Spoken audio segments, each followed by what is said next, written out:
अस्सलाम वालेकुम everyone, hope you all are doing well. Welcome back to the channel.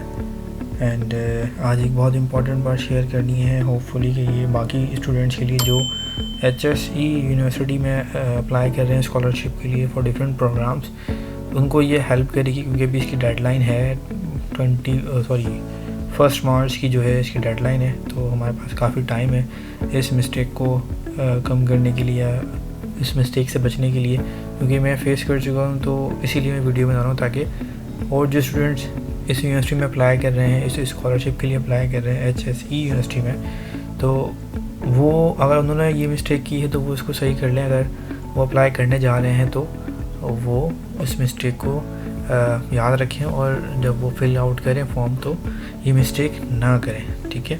तो आज एक, क्योंकि मैंने अप्लाई किया था इस यूनिवर्सिटी में फॉर 2 प्रोग्राम्स, ठीक है, तो जिसका इंटरव्यू भी कंडक्ट हो गया था लास्ट वीक और उसका रिज़ल्ट आ चुका है। उसका रिज़ल्ट में आज ही मुझे ईमेल रिसीव हुई है और उन्होंने रिजेक्ट कर दिया है, ठीक है। अब रिजेक्ट करने के रीज़न डिफरेंट हैं, ठीक है।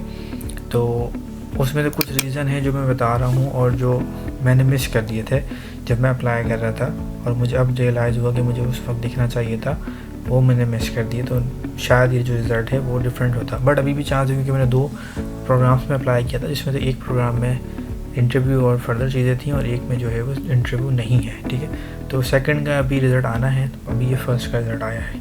मोस्ट प्रोबेबली के जो सेकंड सब्जेक्ट का रिज़ल्ट होगा वो शायद 1 मार्च के बाद आए। तो वो क्या मिस्टेक थी तो देख लेते हैं। लॉगिन करते हैं, सबसे पहले प्रोग्राम सेलेक्ट करते हैं और उस मिस्टेक को देखते हैं कि हमने क्या मिस्टेक की थी और आपने किस मिस्टेक से बचना है, ठीक है।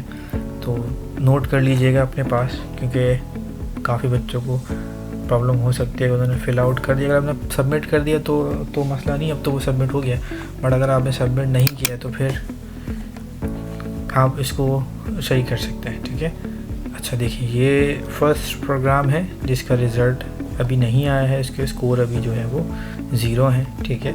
और इस सब्जेक्ट का नाम है क्रिटिकल मीडिया स्टडीज़, ठीक है, जो कि मॉस्को यूनिवर्सिटी HSE में अप्लाई किया हुआ। अच्छा, इसके अलावा जो सेकंड सब्जेक्ट था वो था science, technology and innovation, management and policy, ठीक है।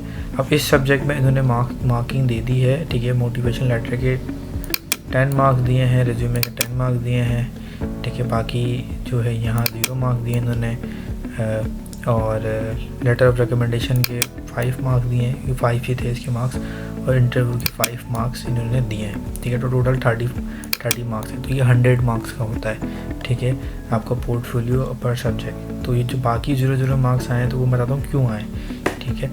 अच्छा, इसका रीज़न जो है वो यहीं पे गिवन होता है। जब आप अप्लाई करते हैं तो आपको ना यहीं पे वो जो प्रोग्राम आपने सेलेक्ट किए होते हैं, ठीक है।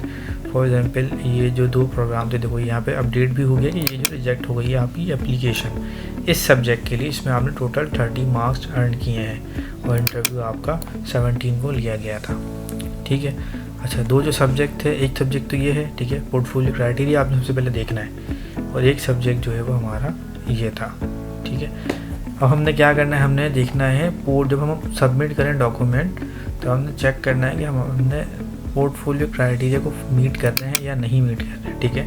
तो इसका तरीका ये है कि आप यहाँ पे जब क्लिक करेंगे तो आपको सारे सब्जेक्ट्स की डिटेल मिल जाएगी जिनके लिए आप अप्लाई कर रहे हो, ठीक है। अब जैसे मैंने जो है वो साइंस इनोवेशन से रिलेटेड सब्जेक्ट है, उसमें मतलब मैनेजमेंट का सब्जेक्ट है, उसमें अप्लाई किया था, जिसका रिजल्ट अभी आया है। तो उसको ज़रा फिर से देखते हैं, ठीक है, तो आपको भी आइडिया उससे मिल जाएगा, ठीक है। ये सब्जेक्ट था, ये इसके पोर्टफोलियो क्राइटेरिया है। तो आपने यहाँ पे एक PDF मिलेगी आपको, उस पर आपने क्लिक करना है, उसको चेक करना है, ठीक है, कि क्या रिक्वायरमेंट थी। तो ये मैंने नहीं देखा था, ये मुझे अभी पता चला कि इसमें क्राइटेरिया भी गिवन है। अगर ये मुझे पहले पता था तो मैं उसको इम्प्रूव करके और उसकी रिक्वायरमेंट के अकॉर्डिंग पुट करता डॉक्यूमेंट्स, ठीक है।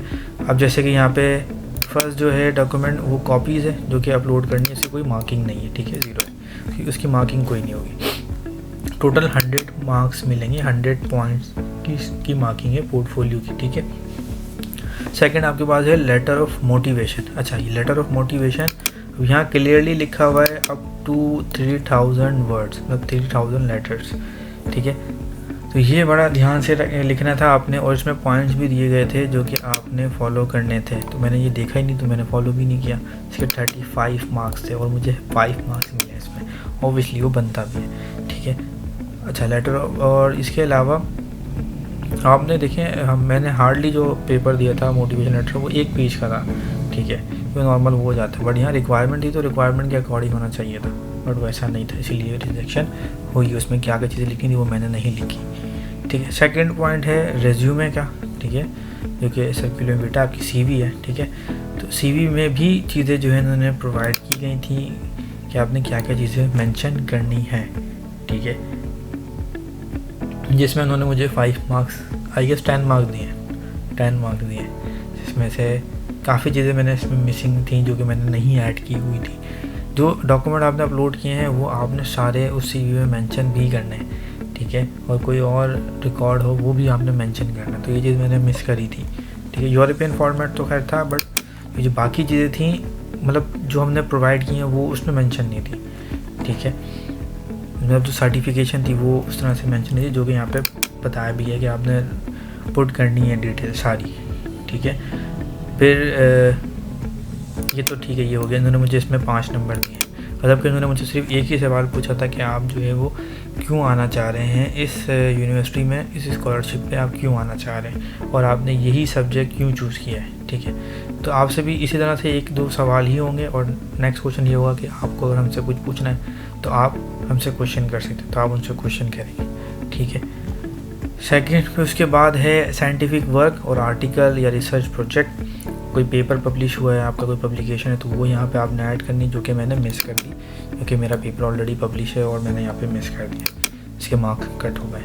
इसके अलावा वैलिड इंग्लिश लैंग्वेज सर्टिफिकेट, अब यहाँ पे इंग्लिश लैंग्वेज सर्टिफिकेट चाहिए था और वैलिड सर्टिफिकेट चाहिए था, जो कि मेरे पास नहीं अवेलेबल था, और मैंने ये डिस्क्रिप्शन पढ़ी ही नहीं थी क्योंकि उस वक्त मुझे मिली ही नहीं है, ठीक है। जिसमें क्लियरली लिखा हुआ है the certificate has to be obtain during last 2 years, TOEFL हो सकता है, वाइल्ड्स हो सकता है, ठीक है, और प्रोफिशिएंसी सर्टिफिकेट हो सकता है।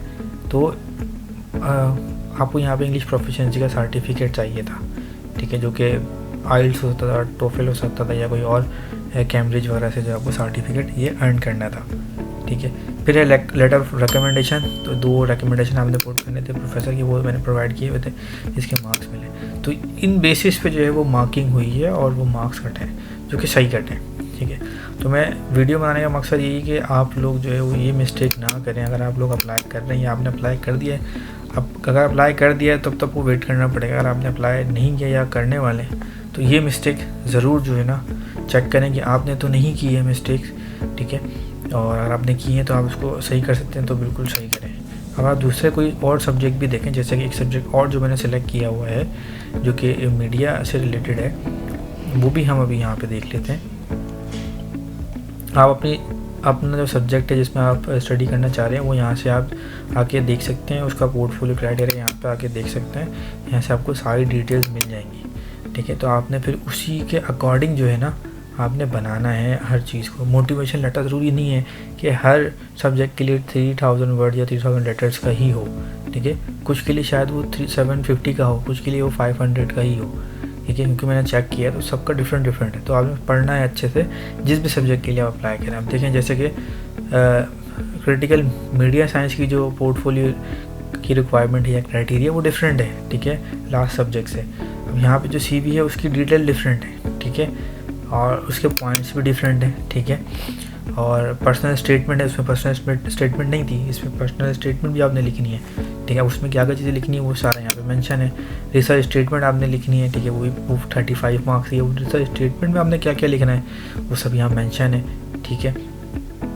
और सब मतलब हर पॉइंट के पॉइंट्स हैं, हर हेडिंग्स के पॉइंट हैं इसके अंदर। मेथोडोलॉजी आपने क्या यूज़ की है उसके पॉइंट हैं, रिसर्च मेथड क्या है आपका उसके पॉइंट है। थ्योरेटिकल बेसिस पे आपने कौन सी थ्योरीज लिखी हैं वो रेलिवेंट है नहीं है, वो सब इन सब के पॉइंट्स हैं। फिर इसमें आपने एकेडमिक रेफरेंसेस भी ऐड करने होंगे। जब ये आप बनाओगे रिसर्च स्टेटमेंट उसमें चीज़ें लिखोगे तो आपको जो है वो रेफरेंसेस भी चाहिए होंगे, तो उसकी भी मार्क्स हैं। अब ये देखें लास्ट वाले सब्जेक्ट से डिफरेंट है इसकी रिक्वायरमेंट, इसका जो है वो पोर्टफोलियो क्राइटेरिया इसका डिफरेंट है, ठीक है।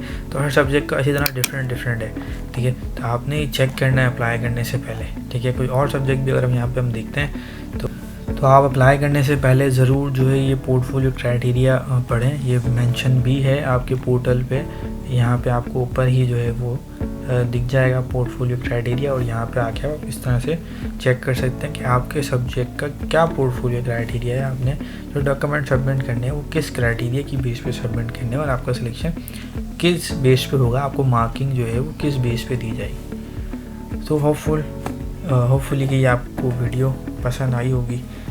So thank you for watching, like share and subscribe for more valuable content.